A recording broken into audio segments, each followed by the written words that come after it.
10 mga nakakatakot na hula ng The Simpsons na mangyari sa taong 2027. Pang-10, paglakas ng China bilang bagong superpower. Noong 2005, ipinalabas ng The Simpsons ang episode na Gugu Gaipan, kung saan bumisita ang pamilya Simpson sa China. Bagamat isang comedy episode ito, ipinakita rito ang kasaysayan, politika, at lumalaking impluensya ng bansa.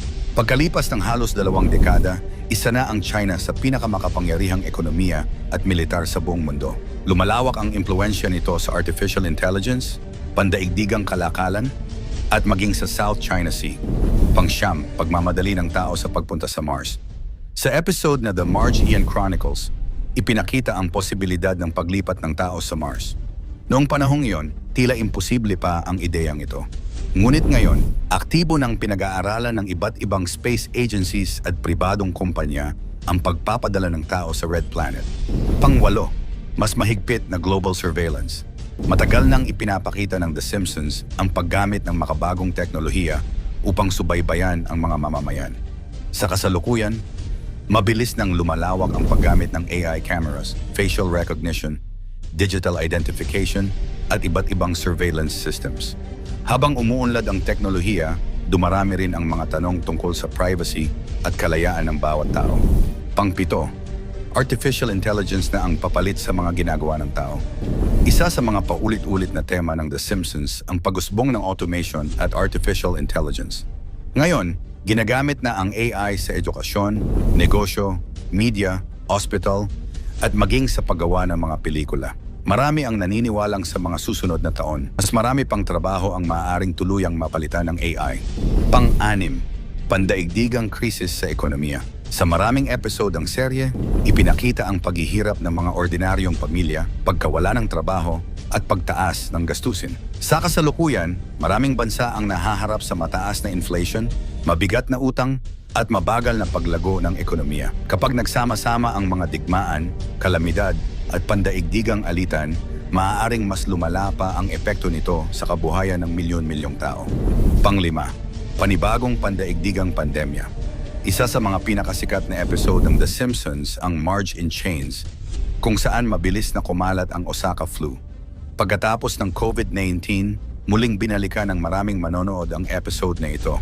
May mga panibagong naglalabasan ng mga bagong pandemya, kaya patuloy na nagbababala ang mga eksperto ng posibleng magkaroon ng panibagong outbreak sa taong 2027. Pang-4, sunod-sunod na malalaking kalamidad. Maraming episode ang nagpapakita ng malalaking sunog, pagbaha, pagsabog, at pagkawasak ng mga lungsod.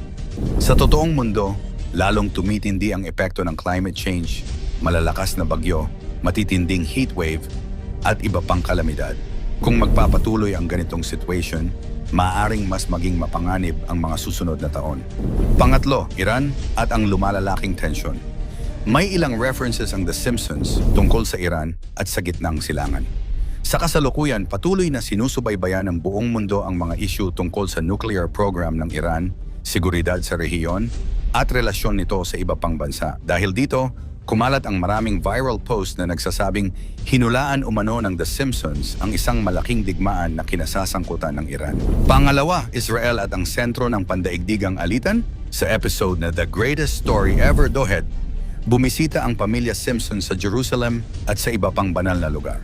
Ipinakita rito ang kahalagahan ng Israel sa kasaysayan at relihiyon ng mundo. Sa kasalukuyan, nananatiling sentro ng pandaigdigang balita ang gitnang silangan dahil sa mga patuloy na alitan at tensyon. At ang number 1, ang papalapit na pandaigdigang krisis, kapag pinagsama-sama ang lahat ng temang paulit-ulit na ipinakita ng The Simpsons, paglakas ng China, space race, artificial intelligence, surveillance, krisis sa ekonomiya, pandemya, malalaking kalamidad, at tensyon sa gitnang silangan. Parang unti-unting nabubuo ang larawan ng isang mundong dumaraan sa napakalalaking pagbabago. Dagdag pa rito ang lumalaking kompetisyon ng mga makapangyarihang bansa tulad ng Estados Unidos at China, gayon din ang mga patuloy na sigalot sa iba't ibang rehiyon ng mundo.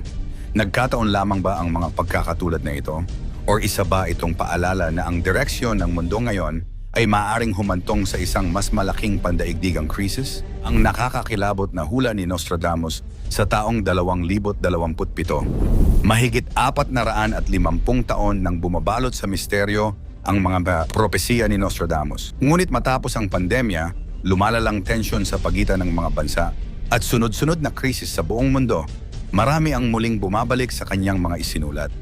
May babala na naman daw siya sa taong 2027. Pang-10, ang hula tungkol sa China at sa Ilog ng Silangan. Isa sa mga pinakakilalang interpretation sa mga isinulat ni Nostradamus ay ang kaugnayan ng tinatawag na Great Plague at River of the East. Ayon sa ilang tagapagpaliwanag, ito ay maaaring tumukoy sa China at sa pinagmulan ng COVID-19. Dahil dito, muling sumikat ang pangalan ni Nostradamus at nagsimulang usisain ng marami kung may iba pa ba siyang isinulat na maaaring tumukoy sa mga susunod na pangyayari. Pang-siyam, posibleng digmaan sa pagitan ng China at Amerika. Ayon sa kanya, lumalala ang tensyon sa pagitan ng mga makapangyarihang bansa. Binanggit ang pagdami ng mga armadong labanan, paghina ng pandaigdigang kooperasyon, at pagtaas ng panganib ng mas malawak na digmaan. Dahil sa kasalukuyang sitwasyon ng mundo, may mga tagapagpaliwanag na iniuugnay ito sa tumitinding alitan sa pagitan ng China at Estados Unidos. Gayunman, hindi tahasang binanggit ni Nostradamus ang dalawang bansang ito. Isa lamang itong modernong interpretasyon. Pang-8, mas malalang pandaigdigang pandemya. Matapos ang COVID-19, marami ang muling tumingin sa mga isinulat ni Nostradamus. Ayon sa transcript, may mga naniniwalang maaaring magkaroon pa ng isa pang pandaigdigang pandemya na mas mapanganib at mas malawak ang epekto kaysa sa naranasan ng mundo nitong mga nakaraang taon. Pang-7, ang taong 2027 bilang pandaigdigang turning point. Isa sa pangunahing tema ay ang paniniwalang maaaring maging malaking pagbabago ang taong 2027. Hindi ito inilalarawan bilang ordinaryong taon, kundi bilang panahon na maaaring magbago ang direksyon ng politika, ekonomiya, teknolohiya at pamumuhay ng sangkatauhan. Pang-6, lumalalang climate change at krisis sa kalikasan. Binibigyang diin ang patuloy na paglala ng climate change, tumitindi ang init ng mundo, tumataas ang level ng dagat, lumalawak ang tagtuyot at dumarami ang mga wildfire at iba pang sakuna na maaaring magdulot ng malawakang epekto sa iba't ibang bansa. Pang-5, dumadaming malalakas na kalamidad sa buong mundo. Isa pang binigyang diin ay ang pagdami ng malalaking kalamidad.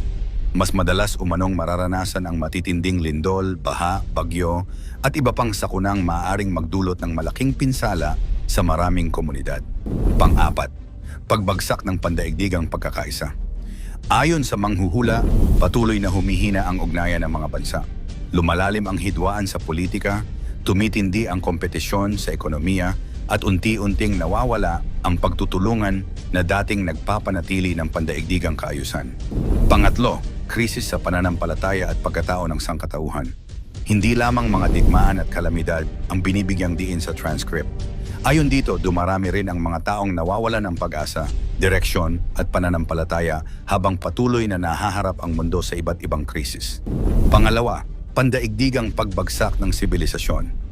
Isa sa mga pinakanakakakilabot na interpretasyon ay ang posibilidad ng pagbagsak ng kasalukuyang pandaigdigang kaayusan. Ayon sa transcript, maaaring magsabay ang matinding krisis sa ekonomiya, politika, digmaan, pandemya at kalikasan na magdudulot ng malaking pagbabago sa paraan ng pamumuhay ng sangkatauhan. Para sa ilan, ito ang simula ng isang bagong panahon. Para sa iba, isa itong matinding babala. At ang number 1, katapusan na ba ng mundo sa 2027? Marami ang naniniwalang may kaugnayan ang mga isinulat ni Nostradamus sa isang malaking pangyayaring maaaring maganap sa paligid ng taong 2027. Gayunpaman, hindi kinakailangang literal na katapusan ng mundo ang tinutukoy. Maaari itong mga hulugan ng pagtatapos ng isang lumang pandaigdigang kaayusan at pagsisimula ng isang bagong yugto sa kasaysayan ng sangkatauhan. Mangyari man o hindi ang mga hulang ito, sa Diyos lang tayo maniwala, hindi sa mga ganitong mga manghuhula. Type ang Amen kung sa Panginoon ka lang sumasampalataya.